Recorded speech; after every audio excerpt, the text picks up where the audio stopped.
Thanks for coming, folks, and thank you, Robert Donahue, a wonderful poet, friend of mine, and a friend of mine. My only friend today. Oh, no, Michelle is also a friend of mine, but she's also a friend of Carol's.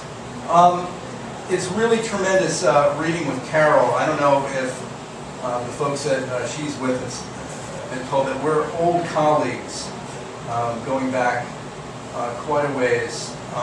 What, like 10 years, something like that. We worked at Chemical Week magazine.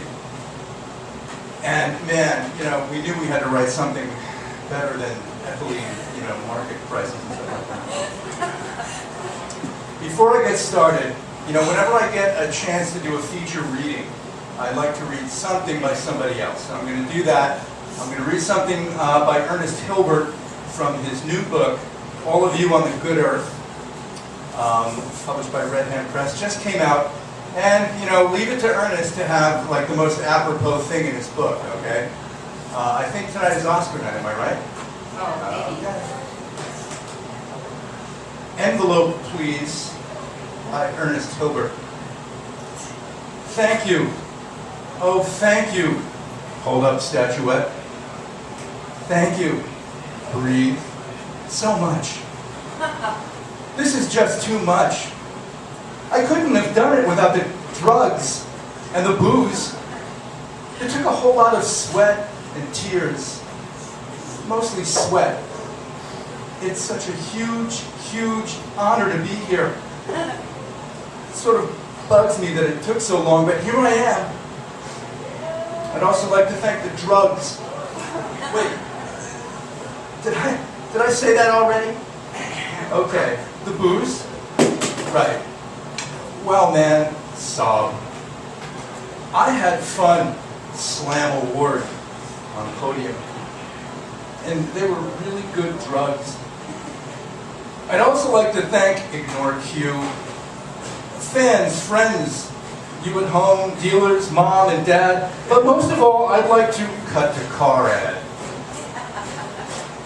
Ernest Hilbert, all of you on the good earth. Now, onto my book, which is called The Stones Jones Canzones. This is a book that I wrote basically to entertain myself while I was doing a bigger project a couple of years ago, and they piled up. If you have a copy of the book, none of you do, we can rectify that. Before the pages even start to get numbered, there are definitions of a couple of the words in the title. Jones, in the case of this book, is a reference not to Brian Jones of the Rolling Stones, who figures prominently, but it refers to the addiction, like basketball Jones, okay, so Stones Jones. The word canzones may be a little less familiar. It's a poetic form. I'm a formalist. I write in form. The canzone is a repeating form that was innovated by Dante, and it includes fewer repeating words, but many more lines than a sestina. So do the math. The book is a suite of 5 of these poems, and the way Carol and I decided to do this, we're going to each read 3 times in shifts. So I'll read first and Carol will come back. Each time I'll read one of the 3 canzones. The book takes the Rolling Stones from their drug bust at Redlands, which is Keith's estate in England, to the release of their great masterpiece, Exile on Main Street, which basically, I would say, encapsulates the golden age of the Rolling Stones. Nobody has written a suite of canzones about the Stones that has gone beyond Exile on Main Street. So each of these begins with a short epigraph from the poem to follow. Beware the faithful. Stones Jones Canzone number 1.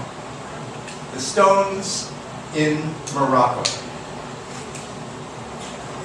Imagine Marianne among the stones at Redlands, Keith's estate, a bearskin wrapped but loosely on her nakedness. The stones are stone, and Marianne is showered Stones be damned, the wet and glorious Miss Faithful combs the gallery of modish tones and stages center to the Rolling Stones. Nirvana. But imagine how the band reacts when 7 elves spot contraband. They look like elves. Keith let them in. "Oh, Stones," says Keith. "Charlie, darling, quash me, Rocco. I'm ferrying the Bentley to Morocco. Bung home, me lads, and tar chuck. To Morocco." Brian taps Miss Pallenberg, the Stones' response to Yoko. "Do you know Morocco? Was it on a tour?" "My dear, Morocco seems like only yesterday." The rapt Anita smiles mid-cigarette. "Morocco, ah." And soon it's Charlie Kick Me Rocco on the Phillips near Toulouse. The faithful Charlie stays at home, but Sister Faithful feeds the dashboard 45s. More Rocco Marianne, Sir Mick, who leads the band, commands, still liver-lipping his marine band. Barcelona doesn't give the band a warm hello. It's nothing like Morocco, with its riots and sadistic band of district cops who cannot tell a band from ETA guerrillas. Rolling Stones, Canzones. What a fucking band, cries Keith. It seems as if the records, banned perhaps, available in alleys wrapped in garbage, failed to fly in Spain or crapped out on the radio in Barcelona.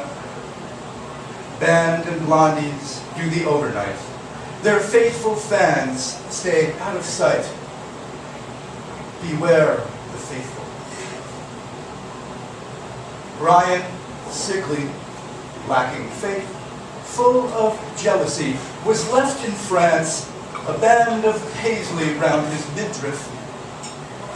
Our Miss Faithful checked him into hospital. Saint Faithful of the Meds and Mendicants.